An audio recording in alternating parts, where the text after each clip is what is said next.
Hi, everyone. It's Cyndi Stewart, and I just wanted to share a little bit about myself and about Kundalini Yoga. I came across Kundalini Yoga about 15 years ago during a time in my life that was really challenging. I was struggling with what I call debilitating panic attacks and anxiety, and I was taking regular yoga classes just to try to get some relief. And I would end up having panic attacks during the yoga classes. I remember one class was particularly bad that I had to leave the class a few times because the panic attacks were so bad. And at the end of the class, I asked the instructor if she had any suggestions, and she recommended Kundalini Yoga. And she thought it might be a good fit because it works on the subtle energy, so the different energy bodies and the nervous system. And I was desperate to try anything at that point. So I was like, sure. And I remember it was the first time in a long time that I made it through an hour of my life without a panic attack. And of course, made it through the yoga class. So after that, I was hooked.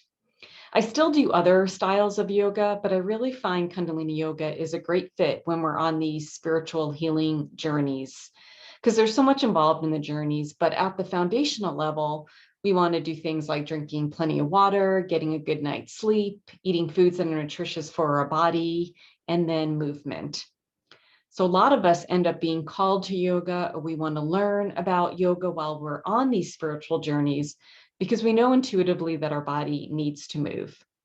And we may not really be interested or attracted to other forms of exercise, but we know how good our body feels when we just have this flow of energy and this lightness to us.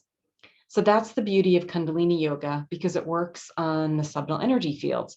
So we're working with the chakras, the meridians. We do movements with our hands called mudras, and we do mantras. We actually have meridians in our mouth that get activated from the mantras.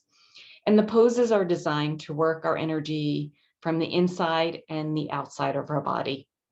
Many are also called to Kundalini Yoga because it focuses on activating our intuition at the same time that we're working our physical body.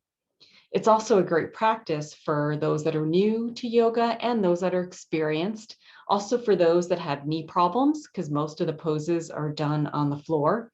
And even if someone finds it uncomfortable to sit on the floor for too long, you can also do this in a chair, or you could rotate back and forth between the chair and the mat.